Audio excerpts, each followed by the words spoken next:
2. Je reviens aujourd'hui avec cette nouvelle vidéo où, une fois de plus, je viens vous informer des changements apportés par la loi du 26 janvier 2024. Vous savez, depuis le début de cette année, j'ai pris l'habitude de me mettre à jour. Oui, parce que l'année dernière, je n'ai pas été très présente sur cette chaîne et j'ai manqué voilà, de vous mettre à jour sur les changements apportés par la loi Darmanin. Et aujourd'hui, je vais aborder avec vous un changement dans le bloc asile et immigration. Et dans le bloc asile et immigration, l'un des changements de la loi Darmanin, c'est ce qu'on va appeler aujourd'hui le juge unique à la CNDA, donc à la Cour nationale du droit d'asile. Désormais, que vous soyez en procédure accélérée, en procédure normale, vous aurez ce qu'on appelle aujourd'hui le juge unique. Donc en gros, le juge unique devient la norme, le principe, et le juge et la collégialité, l'exception. En gros, collégial, c'est la formation collégiale, c'est les 3 juges. Les 3 juges deviennent l'exception et le juge unique devient ce que j'ai appelé le principe. Avant la loi Darmanin, c'était le principe de juge de la collégialité, donc la formation collégiale était la norme et le juge unique était l'exception. Donc désormais, le juge unique devient la norme et la collégialité l'exception. En termes simples, ça veut tout simplement dire que quand vous êtes à la Cour nationale du droit d'asile, vous avez déposé un recours, vous n'aurez plus les 3 juges. Je fais cette vidéo-là avant tout parce que vous pourrez avoir auprès de vous des gens qui vous diront « Mais oui, mais moi, quand j'étais à la CNDA, j'avais eu 3 juges parce que j'étais en procédure normale. » Non. Vraiment, cette période-là, cette époque-là est terminée. Il faudra désormais se faire à cette nouvelle loi qui est que à la CNDA, il y a désormais un seul juge et il n'y a que la Cour qui peut faire appel à la collégialité si nécessaire. Je vais prendre le temps, comme j'ai coutume de faire depuis un certain moment, de lire l'article concerné, l'article voilà, qui fait référence à cette nouvelle disposition-là et ensuite on va commenter simplement. Donc, que dit la loi? Donc, en gros, le point de changement, c'est la généralisation du juge unique à la CNDA, donc à la Cour nationale du droit d'asile. Avant d'aborder rapidement l'élément de droit qu'apporte la loi Darmanin, je vais rapidement revenir sur ce qu'est la CNDA. La CNDA, ce qu'il faut savoir, donc si vous n'avez pas eu le temps d'aller regarder les précédentes vidéos que j'ai fait sur ce sujet-là, la CNDA, c'est la Cour nationale du droit d'asile. La Cour nationale du droit d'asile, c'est une juridiction administrative qui est compétente dans toutes les demandes de requêtes concernant des décisions prononcées par l'OFPRA, qui est l'Office français pour la protection des réfugiés et des apatrides. En gros, vous êtes demandeur d'asile, vous avez déposé votre demande d'asile auprès de l'Office français de la protection des réfugiés et des apatrides. Votre demande, après étude, après entretien avec l'officier instructeur, votre dossier a été rejeté. Vous n'êtes pas d'accord, vous dites, ben, c'est pas normal. Moi, j'avais toutes les raisons de bénéficier, de pouvoir être protégé. L'OFPRA ne m'a pas protégé, donc moi, je fais une requête, je m'oppose, c'est-à-dire que je m'oppose à la décision, je conteste la décision et parce que je conteste cette décision-là, je vais solliciter la Cour nationale du droit d'asile pour demander que mon dossier soit étudié. Ce qu'il faut comprendre, c'est que la Cour nationale du droit d'asile étudie les dossiers dans le fond et la forme. C'est de vérifier que quand vous avez été à l'OFPRA, l'OFPRA a pris le temps de prendre en compte vos éléments de persécution, les a étudiés eu égard à la situation de votre pays actuel. Donc, est-ce que ce monsieur-là, par rapport à la Convention de Genève, parce que ce qu'il faut rappeler, la Cour nationale du droit d'asile s'appuie, rend des décisions en s'appuyant sur ce qu'on va appeler la Convention de Genève du 28 juillet 51.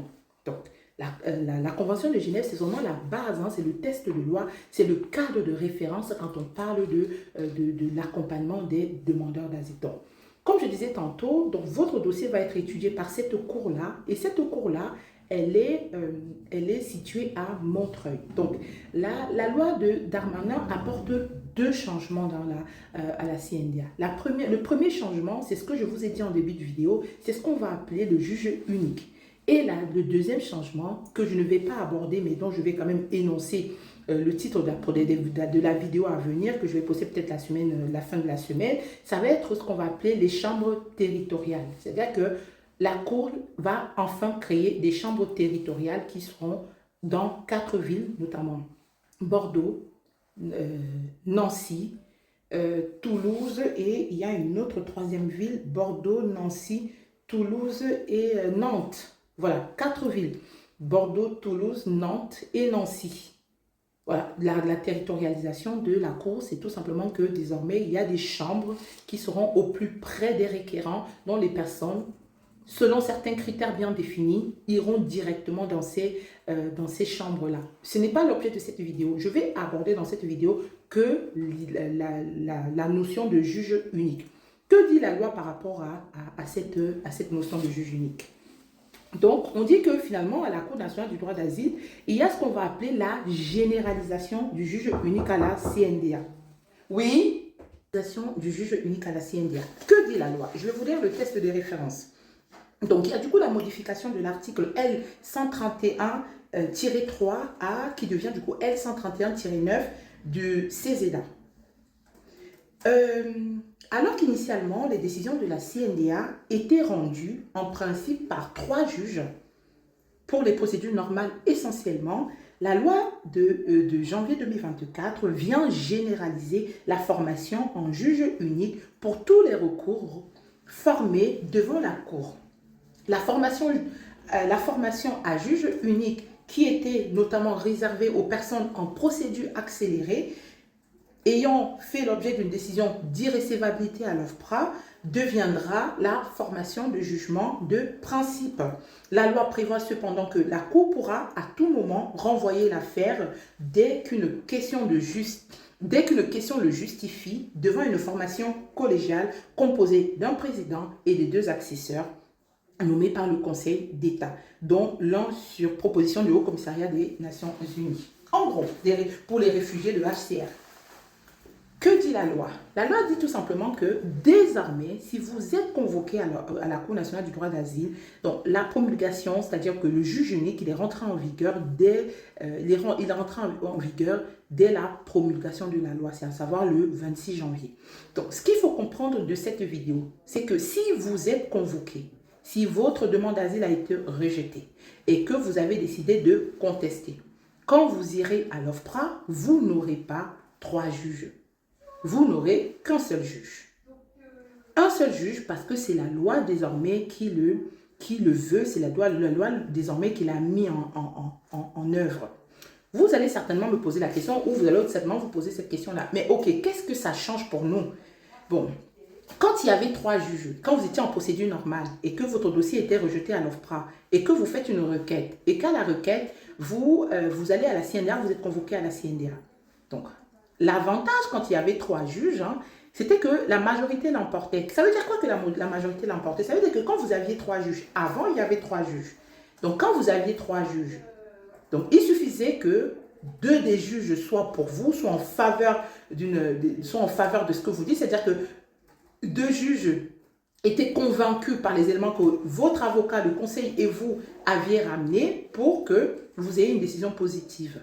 Donc, c'est-à-dire sur les 3 juges, vous aviez, prenons l'exemple de 2 qui sont contre et 1 qui est pour, vous aviez une décision défavorable. Mais si vous aviez 2 juges qui étaient pour vous et 1 qui était contre vous, qui n'était pas d'accord que la décision, la décision de l'OFPRA soit revue, vous aviez quand même une décision positive. Moi, je pense qu'aujourd'hui, quand on parle de juge unique, ça questionne quand même sur la question de l'impartialité, ça questionne quand même sur le fait que vous n'aurez qu'une seule personne sur qui votre sort sera remis. C'est-à-dire que vous avez un juge aujourd'hui qui va arriver, qui agira en pleine puissance un peu. C'est-à-dire que c'est lui seul qui décidera si oui ou non votre statut, la décision de l'OFPRA sera revue changé en réfugié ou en protection subsidiaire. Moi, je pense que c'est vraiment Moi, j'ai regardé les reportages sur cette question-là et je pense que le fait qu'il n'y ait qu'un seul juge, vous allez me dire oui, mais dans plusieurs juridictions aujourd'hui.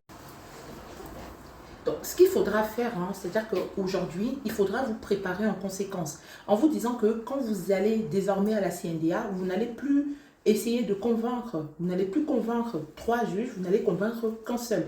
Il y a des personnes qui me disent, mais oui, mais le fait de trouver des arguments ou des éléments pour convaincre 3 juges est plus compliqué que convaincre un seul.